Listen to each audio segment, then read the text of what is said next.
நண்பர்கள் அனைவருக்கும் வணக்கம். சும்மாவே ஏதாவது சொல்லிட்டு போவோம், அதெல்லாம் நம்பாதீங்க. எல்லாம் ஓட்டுறது, மைக்கு கிடச்சா அது இந்த பையனுக்கு ஒரு வழியே கிடையாது, ஏதாவது ஓட்டுறது அதெல்லாம் அப்படிலாம் இல்லை. எல்லாம் அவைலபிளாக தான் இருக்கும் எல்லாமே. எனக்கு கொஞ்சம் ஷூட்டிங் கீட்டிங் இருந்தாங்கன்னா வர முடியாது, இல்லைன்னா உங்களை எப்போ பார்த்தாலும் தான் எல்லா பத்திரிகை சாளர் சந்திப்புகளும் நான் இருக்கேன். அதனால் அது ஒன்றும் இல்லை. மெயினாக ஃபாத்திமா மேம், இது உங்களுடைய ஃபஸ்ட்டு ஸ்பீச் மாதிரி தெரியலையே. ஒரு சௌகாச்சாரிக்கு ரேஞ்சுக்கு இவ்வளோ அழகாகவும் எல்லாரையும் அரவணைச்சு அழகாக பேசுறீங்க. ரொம்ப நன்றி. பத்திரிக்கையாளர்களே ரொம்ப சந்தோஷப்படுவாங்க. இவ்வளோ அழகாக எல்லாத்தையும் என்ன சொல்லணுமோ அது அவங்களுக்கு கரெக்டாக போய் சேர்ந்துச்சு.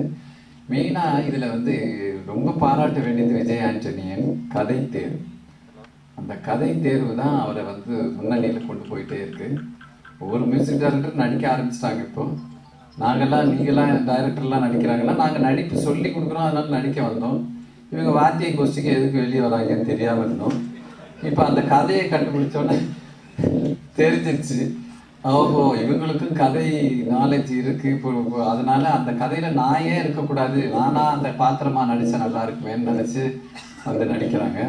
அது ஒவ்வொரு வெற்றியிலும் விஜயோட வெற்றி ரொம்ப என்னுடைய வெற்றியாக நான் பார்க்குறேன். ஏன்னா அவ்வளோ சாந்தமான ரொம்ப நல்ல மனுஷன். அவர் எங்களோட பிஹேவ் பண்ணுறது எல்லாமே ரொம்ப நல்லா இருக்கும். அவர் இருக்கிற இடமே தெரியாது. இந்த எம்எஸ் பாஸ்கர் நானும் பண்ணுற அழுந்து தான் அவங்களுக்கு செட்லேயே ரொம்ப டார்ச்சரு. அது இந்த ப்ரொடக்ஷன் வேற விட்டு போயிட்டாருன்னு நினைக்கிறேன். நான் அவரை காணுங்க. அதனால நாங்கள் ஒரு குழுவாகவே இருந்ததுனால, பசுபதி, நான், ஜெகன், அப்புறம் எம்எஸ் பாஸ்கர் எல்லாமே இருந்ததுனால எங்களுக்கு இந்த படம் ரொம்ப ஒரு ஃபேமிலியாக இருந்தோம். ஆனந்த் எப்படின்னா அந்த கதையில் ஒவ்வொரு சீன்லையும் அந்த காமெடி எப்படி எலிவேட் ஆகணுங்கிறத அவர் சொல்லிக் கொடுக்குறதே ரொம்ப நல்லா இருக்குது. அதுவே பெரிய படத்துக்கு பெரிய ப்ளஸ்ஸாக இருந்தது. அப்புறம் நீங்கள் பார்க்கலாம், எம்எஸ் பாஸ்கரை பொறுத்த வரைக்கும் ஒரு ரோல் கொடுத்தாலே அந்த ரோல் கேரக்டராகவே மாறிடுவார். இப்போ இதில் எப்போ பார்த்தாலும் அம்மனை கூப்பிட்டுக்கிட்டே இருப்பார். அம்மனுடைய ஆசீர்வாதம் பர்மிஷன் வந்த பிறகு தான் இவர் வாயை திறக்கணும். அந்த மாதிரியான ஒரு சிச்சுவேஷன்லாம் இப்படியே வேண்டிக்கிட்டே இருப்பார். அப்படி அது எங்கே அம்மன் எங்கே ஆசீர்வாதம், அதுக்கு தூண்டுகோலாக இருக்கிற கேரக்டர் தான் நான் எதையான கீழே செம்பு கீழே போட்டு அவர் கொடுத்துட்டாங்க வாங்க அப்படின்னு கூப்பிட்டு ஓட்டுற கேரக்டர். இது ஒரு நல்ல ஃபேமிலிக்குள்ளே இருக்கிற இப்போ ஒரு இந்த கதையை காமெடியை உள்ளே நுழைச்சது தான் இதில் ஒரு பெரிய ப்ளஸ்ஸாக எனக்கு தோணுது. ஹீரோயின்ஸ் அஃப்கோர்ஸ் நாய் ஓகே. ஒரு நாய் இத்தனை தண்டிக்கு நாயை குட்டி வச்சோன்னா கண்ணுக்குட்டி கூட்டிட்டு வந்துட்டாங்க. இவ்வளோ பெருசு ஒரு நாய் ஸ்பாட்டில் அது நின்றுட்டு இருந்துச்சு.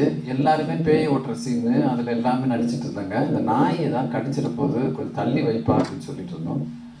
அப்புறம் அந்த பேய் வந்த மாதிரி இவங்க ஆடணும். அப்படி ஆடும்போது எல்லாரும் சைலண்டாக, அம்மா நாய் இருக்குது சத்தம் போட்டுறாதீங்க குதறிடும்னாங்க. டைரக்டர் ஒன்மோர் கேட்டார். உடனே நான் அந்த பொண்ணுகிட்ட சொன்னேன், அம்மா நீ சத்தம் இல்லாமல் இப்படியே வெறும்னா தலையாட்டிட்டு இருந்தால் அது நல்லாவா இருக்கும், சத்தம் போட்டாதாம்மா நல்லா இருக்கும்னு நான் சொன்னேன். யான்னு கத்து நாய் ஒரு புட்டுக்கு 1/4 கிலோ சதவீதம் தூக்கிடுச்சு அந்த அம்மாவுக்கு. அதுலேருந்து தப்பிச்சு ஹாஸ்பிட்டல்லாம் போய் அன்றைக்கி ரொம்ப பரவாயில்ல வச்சு. I extremely sorry for that. And ஒவ்வொரு இன்சிடெண்ட்டும் இந்த படத்தில் ரொம்ப சுவையான இன்சிடெண்ட்டு. அண்ட் நல்ல கம்பெனி, வெளியிடும் கம்பெனியும் ரொம்ப நல்ல கம்பெனி. அது எந்த தரமான படத்தை எடுக்கிறது இன்னைக்கு பெருசு இல்லை. இப்போல்லாம் எப்படி இருக்குன்னா, நான் ஒரு கட்டத்தில் ஒரு மீட்டிங்கில் கூட பேசினேன். அந்த மீட்டிங்கில் என்ன பேசினேன்னா, ஒரு படம் போகிறேன், தேட்டருக்கு போய் படம் டைட்டில் ஆரம்பிக்கிறது, அப்படியே படம் ஓடிட்டே இருக்குது. இன்டர்வல் விடுறாங்க, வெளியே போய் காஃபி சாப்பிட்டுட்டு திருப்பி வந்தால் திருப்பி டைட்டில் போடுறாங்க. என்னப்பா டைட்டில் திருப்பி வருது அப்படின்னு கேட்டேன். நீங்கள் பார்த்த படத்தை தூக்கிட்டோம், இது வேற படம்ன்றாங்க. அந்த நிலவரம் இப்போ இருக்குது. அதனால டிஸ்ட்ரிபியூட்டர்ஸை முழு படத்தையுமானு பார்க்க வச்சுருக்கேன் தயவு செய்து. ஏன்னா இன்றைய காலகட்டத்துக்களில் படம் எடுக்கிறத விட வெளியீடு ரொம்ப முக்கியமான ஒரு அம்சமாக இருக்குது. அந்த வெளியீட்டு வெற்றி விழாக்கு எங்களையும் கூப்பிடணும் தாழ்மையோடு கேட்டுக்கிட்டு விடைபெறுகிறேன். நன்றி. மேடையில் வீட்டிருக்கின்ற அனைவருக்கும், நாங்கள் மேடையில் வீட்டிருக்க காரணமான உங்கள் அனைவருக்கும் என்னுடைய பணிவான வணக்கங்கள். மனோபலன் பேசும்போது சொன்னார், வாத்திய கோஷ்டி ஏன் வெளியில் வருதுன்னு. வாயை அசைச்சிக்கிட்டு இருந்த நானே வெளியில் வந்துட்டு வாத்திய கோஷ்டி வெளியில் வந்ததில் என்ன தப்பு? டப்பிங் ஆர்டிஸ்டாக இருந்து நடிகனானவன் தான். அதே மாதிரி இசையமைப்பாளராக இருந்து வந்தவர் தம்பி விஜய் ஆண்டனி அவர்கள். எதையும் சிறப்பாக செய்கிறோமா அப்படிங்கிறதுக்கு இது நிச்சயமாக அவருடைய 2 பட வெற்றி படங்களே உதாரணம். மனோபலான பல கருத்துக்கள் சொன்னாங்க. இது பின்னணியிலிருந்து முன்னணிக்கு வந்தாக்க என்ன ஒரு விஷயம்னு கேட்டிங்கன்னாக்க, ஏற்கனவே நிகழ்ந்த தவறுகளை நாம் செய்யாமல் பார்த்துக்கலாம். ஒரு டப்பிங் ஆர்டிஸ்ட் ஒருத்தர் டப்பிங்கு போயிருக்கிறாரு, ஹிந்தியிலேருந்து தமிழ் அந்த படம். அது டப் பண்ணும் பொழுது ஹிஸ்டாரிக்கல் படம், தேவநாராயண மாமா எழுதியிருக்கிறாங்க. இவர் போய் பார்த்துட்டு இருந்திருக்கிறார் ஒரு சிப்பாய்க்கு பேசுகிறதுக்கு. அந்த சிப்பாய் வந்து சொல்லியிருக்கிறாரு, ஆர் வார் சே தர்மனுக்கு திவ்யனத்தோம் அப்படின்றாரு. இது தமிழ் படம் தான், தமிழ் படம். அது ஹிந்திக்காரரை கூப்பிட்டு நடிக்க வச்சுருக்காங்க. இவருக்கு அது புரியல டைலாக். சார் அவர் ஹிந்தியில் ஏதோ பேசியிருக்கிறார் சார், நான் ஹிந்தியில் இங்கே தமிழ் தாங்க. என்னது தமிழ்? ஆர் வார் சே தர்மனுக்கு திவ்யனத்தோம்னாக்க என்னது அப்படின்னு. ஆரவாரம் செய்தோம் அரண்மனைக்கு தீ வைக்க நினைத்தோம். இது அந்த லட்சணத்தில் அவர் பேசியிருந்திருக்கிறார். ஸோ அந்த மாதிரி தவறுகள் நிகழாமல் நிச்சயமாக பின்னணியில் இருந்து பார்த்து கொண்டிருந்த அனைவரும் முன்னணிக்கு வந்தால் நிச்சயமாக அந்த தவறு நிகழாமல் பார்த்துக்குவோம். அண்ணா மனோபலனுக்கும் எனக்கும் வந்து இந்த கெமிஸ்ட்ரின்றாங்களே, அது வந்து ஸ்க்ரீனில் மட்டும் இல்லை, ஃபோன்லேயும் ஒர்க் அவுட் ஆகும். திடீர்னு ஃபோன் பண்ணுவார், டேய் 25ஆம் தேதி எங்கடா இருக்க? அண்ணா வீட்டில் தானே இருக்கேன். அங்கேயே இருறா, இந்த படத்தில் டேட்டு கேட்டாங்கன்னா கொடுத்துடாத, ஏன் டேட்டு இல்லை அப்படின்னு. அதே மாதிரி நான் அவர்கிட்ட சொல்லுவேன், அண்ணா இந்த டேட்டு கொடுத்துடாதீங்கன்னா நான் வேறு கம்பெனியில் கொடுத்துருக்கேன். சரிடா தம்பி அப்படின்வார். அந்த மாதிரி எங்கள் 2 பேருக்குள்ள ஒரு ஒற்றுமை. இது வந்து டப்பிங் காலத்தில் இருந்து அவர் ஒரு படம், ஒரு சீரியல் ஒன்று டப்பிங் பேசிக்கிட்டு இருந்தார் குட்டி பத்மினியோடைய ஆஃபீஸில். அப்போது அவர் வந்து பேசும்போது, அண்ணா இல்லைண்ணா இந்த இடம் இப்படி பேசணுண்ணே அப்படின்னு நான் போய் சும்மா ஆர்வத்தில் சொல்லிக்காம, நல்லா பேசுகிறேடா நீயே பேசிட்டு எதிர்த்து போயிட்டார். அந்த சீரியலில் அவருக்கு நான் தான் பேசுகிறேன். ஸோ அந்த மாதிரி இந்த இந்தியா பாகிஸ்தான் டீமுங்கிறதே வந்து மொத்தமாக ஒரு ஜாலியான ஒரு டீம். தம்பி விஜய் அவர்கள், ஆனந்த் அவர்கள் வந்து எங்கிட்ட கதை சொல்லும் பொழுது இந்த மாதிரி விஜய் ஆண்டனி சாருக்காக ஒரு படம் ஒன்று பண்ணிட்டு சார் நீங்கள் பண்ணணும் அப்படின்னு சொன்னாங்க. அதுதான் இந்த சாமி பிள்ளை மருதுன்ற கேரக்டர். ரொம்ப அற்புதமான ஒரு கேரக்டர். இதில் எனக்கு கூடுதல் சந்தோஷம் என்னன்னு கேட்டிங்கன்னாக்க, ஒரு அற்புதமான ஒரு மனிதரை விஜய் ஆண்டனி அவர்களை எனக்கு அறிமுகப்படுத்தி எனக்கு வந்து இந்த படத்தில் நடிப்பதற்கு வாய்ப்பு கொடுத்த ஆனந்த் அவர்களுக்கும் மற்றும் இந்த டீமுக்கும், எங்கள் கூட நடித்த எனக்கு எதிராளியாக நடிச்சிருந்தாலும் நம்ம பொங்கலை தம்பி பசுபதி அவர்களுக்கும், அப்புறமா வந்து ஜெகன் அவர்களுக்கும், மற்றும் அழகு அப்படின்னு அவருக்கு ஒரு கேரக்டர் கொடுத்துருந்தாங்க. நல்லவேளை அந்த கேரக்டர் எனக்கு கொடுத்துருந்தாங்க. அந்த கேரக்டர் தப்பாக இருந்திருக்கும், அழகுக்கு அதுக்கு சம்மந்தம் இல்லாமல் போயிருந்திருக்கும். அவருக்கும் விஜய் ஆண்டனி அவர்களுக்கும். இப்போ நாய் கடிச்சது சொன்னாங்க, நாய் கடிச்சதை பற்றி நாயை பற்றி ஏதாவது சொன்னால் எங்கள் மாமா நரேந்திரன் அவர்களுக்கு ரொம்ப கோவம் வரும். அவர் ஒரு 10 நாய் வீட்டில் வளர்த்துக்கிட்டு இருக்கிறாரு. அது திடீர்னு டென்ஷன் ஆகிடுச்சு. அது பேய் பிடிச்ச மாதிரி ஆடவும் நாய் கடிச்சிச்சு, பேயை நாய் கடிச்சிச்சுன்னு வச்சுக்குவோம், அவ்வளோதான், வேறு ஒன்றும் இல்லை. மற்றபடி இந்த படம் வந்து ரொம்ப ஜாலியாக எடுக்கப்பட்ட நல்ல கருத்தாழமிக்க காமெடியான ஒரு படம். இந்தியா பாகிஸ்தான் எல்லா வீட்லேயும் வந்து இந்தியா பாகிஸ்தான் நிச்சயமாக இருக்கும் ஏதாவது ஒரு கட்டத்தில். அந்த மாதிரியான ஒரு படம். படத்தை பாருங்கள், ரசியுங்கள், வெற்றி படமாக்குங்கள் அப்படின்னு உங்கள் எல்லாரையும் கேட்டுக்கிறேன். வெற்றி படமாக்க வேண்டியது ஊடக நண்பர்கள் கையில் இருக்குது, பொதுமக்கள் கையில் இருக்குது. எல்லோருக்கும் என்னுடைய மாலை வணக்கங்கள். ஆண்டவன் எல்லோரையும் ஆசீர்வதிக்கட்டும். நன்றி, வணக்கம். எல்லாருமே முதல்ல கேட்ட கேள்வி, விஜய் ஆண்டனி சாரே ஒரு மியூசிக் டைரக்டர், நீங்கள் எப்படி அதுக்கு தேர்வானீங்க அப்படின்னு தான் கேட்டாங்க. நான் கூட ரொம்ப வருஷமாக ஒர்க் பண்ணிகிட்ருக்கேன் கீபோர்ட் ப்ரோக்ராமில். ஸோ அதுதான் காரணம். அப்புறம் இன்டர்ஃபியரன்ஸ் இருந்ததா, தலையீடு நிறைய இருந்ததான்னு கேட்டாங்க. ஆல்ரெடி எங்களுக்குள்ள நல்ல ஒரு சிங்க் இருக்குது ரொம்ப வருஷமாக. ஸோ அதனால் நான் என்ன பண்ணணும்னு அவருக்கு தெரியும், அவருக்கு என்ன வேணும்னு தெரியும். டைரக்டர் ஆனந்த் வந்து என்னோட நண்பர். நாங்கள்லாம் ஒரே கிரிக்கெட் டீமில் கிரிக்கெட் ஆடிட்டு இருக்கோம். ஸோ அங்கே தான் பிறந்தது கதை. அவர் என்கிட்ட சொன்ன உடனே விஜய் ஆண்டனி சாருக்கு கதையை பற்றி சொன்னேன். சார் உங்களுக்கு நல்லாயிருக்கும்னு நினைக்கிறேன், நீங்கள் பாருங்கன்னு. ஸோ சாரும் கேட்டுட்டு ரொம்ப சந்தோஷமாகிட்டு ஆரம்பித்த ப்ராஜெக்ட் தான் அது. படம் ஃபுல்லாக பார்த்தேன், ரொம்ப நல்லா இருந்தது.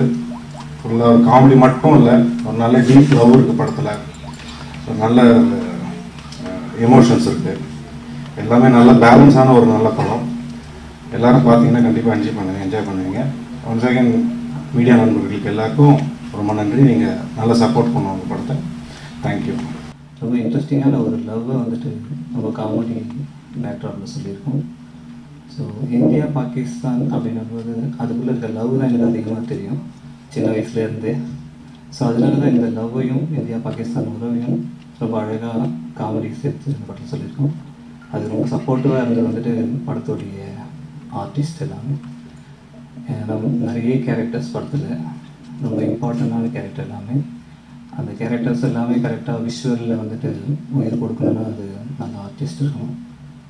அதில் வந்துட்டு நிறைய இப்போது ஸ்டேஜில் இருக்கவங்க பார்த்துருப்பீங்க, இந்த ஸ்டேஜில் இருக்காது நிறைய பேர் இருக்காங்க. புதுசு சார் வந்துட்டுருக்காங்க, எம்எஸ் சார், மனோபாலா சார், அது மாதிரி நம்மளுடைய ஜெகன் சார். ஸோ ரொம்ப சப்போர்ட். ஆக்சுவலாக ஜெகன் சார்லாம் வந்துட்டு எனக்கு வந்துட்டு ஒரு பிரதர் மாதிரி தான் ரொம்ப சப்போர்ட் பண்ணிட்டு இருப்பாங்க. ஷூட்டிங் ஸ்பாட்டில் சரி, அது மாதிரி ஓகே நிறைய எல்லா ஆர்டிஸ்ட்டுமே எனக்கு ஒரு சப்போர்ட்டிவ். ஆக்சுவலாக இதில் சரோஜ் ஜோகிதாஸ் சார் பாண்டியன் படத்துடைய வில்லன் வந்துட்டு இந்த படத்தில் வில்லன் பண்ணியிருக்காங்க. ஸோ அவங்களும் ரொம்ப சப்போர்ட்டிவ். படத்துடைய டெக்னீஷியன்ஸ் எல்லாமே இப்போ நீங்கள் மீட் பண்ணுவீங்க, எல்லோரும் உங்கள்கிட்ட பேசுவாங்க. ஸோ இவங்க எல்லாமே எனக்கு ஒரு டீம். என்னோடய ஃப்ரெண்ட்ஸ் எல்லாருமே, என்னுடைய எடிட்டர்ஸ், என்னுடைய ஆர்ட் டைரக்டர், என்னோடய கேமராமேன் வந்துட்டு என்னோட ஓன் பிரதர், மியூசிக் டைரக்டர், எல்லாமே என்னுடைய ஒரு டீம். இந்த டீம் வந்துட்டு எனக்கு அப்படியே ஒரு டெக்னீஷியனாக கொடுத்தது வந்துட்டு விஜய் ஆண்டனி சார். விஜய் ஆண்டனி சார் வந்துட்டு இதுக்கு முன்னாடி பண்ண 2 படங்களும் வந்துட்டு ரொம்ப சீரியஸாக த்ரில்லாக பண்ணியிருந்தாங்க. ஸோ அந்த அவருடைய அந்த டோட்டல் வேரியேஷன் வந்துட்டு இந்த படத்தில் இருக்கும். ரொம்ப ஜாலியாக காமெடியாக பண்ணியிருக்காங்க, லவ் பண்ணியிருக்காங்க, டான்ஸ் ஆடிருக்காங்க. ஒரு பக்கா ஒரு கமர்ஷியல் ஹீரோவாக இந்த படத்தில் லான்ச் ஆவாங்க. ரொம்ப ரொம்ப முக்கியமான ஒரு படமாக இருக்கும் சாருக்கும். ஸோ டெக்னீஷியன்ஸ் எல்லாமே ரொம்ப சப்போர்ட். அதே மாதிரி பத்திரிகை நம்ம நீங்களும் எங்களுக்கு ரொம்ப சப்போர்ட்டிவாக இருக்கணும்னு கேட்டுக்கிறேன். தேங்க்யூ.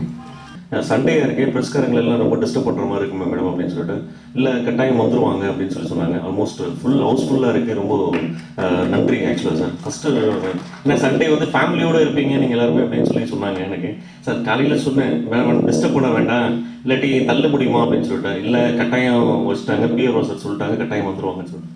ஸோ திரும்ப எல்லாருக்கும் நன்றி வந்ததுக்கு. சலீம் ப்ரொடக்ஷன்ஸ் ஸ்ரீகின் ப்ரொடக்ஷன்ஸ் வந்து சலீம் படத்துக்கு அப்புறம் வந்து இந்த படத்தை திரும்ப தமிழ்நாடு ஃபுல்லாக எடுத்து விநியோகம் பண்ணியிருக்கோம். ஒரு நல்ல படம் பண்ணியிருக்கோம் சார். ஆக்சுவலாக உண்மையிலே சொல்லணும்னா, ஹர்ட்ஃபுல்ட்டாக சொல்லணும்னா நல்ல படம். படத்தை பார்த்தோங்க ஆக்சுவலாக. இப்போ நீங்களே விஷுவல்ஸ்லாம் பார்த்தீங்க, சாங்ஸ்லாம் ரொம்ப நல்லா வந்திருக்கு. ஒரு ஃபுல் அண்ட் ஃபுல் பக்கா ஃபேமிலி என்டர்டெய்னராக பண்ணியிருக்கேன். அதாவது ஹீரோயிசம் டேரக்டர் சொன்னார், ஆக்சுவலாக ஹீரோயிசம் காட்டியிருக்காங்கன்னா அந்த மாதிரிலாம் எனக்கு தெரியலைங்க. ஆக்சுவலாக படம் பார்க்கும்போது வந்து ஈக்குவல் ப்ரொபோர்ஷன்ஸாக வந்து எல்லா ஆர்டிஸ்ட்டுமே வந்து நிறைய ஸ்க்ரீனை வந்து யூஸ் பண்ணியிருக்காங்க. ஆக்சுவலாக அந்தளவுக்கு பெர்ஃபார்ம் பண்ணியிருக்காங்க ஃபுல் எல்லாருமே. எல்லா டைலாக் டெலிவரி எல்லாமே செகண்ட் ஹாஃப்லாம் ஃபாஸ்ட்டு, லாஸ்ட் ஒரு 40 மினிட்ஸ்லாம் வந்து ஃபுல் அண்ட் ஃபுல் காமெடிங்க. இன்டர்வல் பிளாக்லேருந்து ஒரு 1/2 hour வந்து ஃபுல் அண்ட் ஃபுல் காமெடிஸ் நிறைய. நான் சும்மா லேமனாக சொல்லிட்டு இருக்கேன், பட் ரொம்ப படம் நல்ல படமாக வந்திருக்கு. அதே மாதிரி நான் வந்து ரொம்ப எல்லாம் தமிழ்நாட்டில் இருக்கிற முக்கியமான நல்ல விநியோகஸ்தர்கள்கிட்ட தான் இந்த படத்தை கொடுத்துருக்கோங்க. ஸோ அவங்களும் இதை நல்லா கொண்டு போய் சேர்ப்பாங்க. உங்களுடைய சப்போர்ட் இருந்தால் கட்டாயம் கொண்டு போய் பெருசாக இந்த படம் பெருசாக வெற்றி அடையுங்க.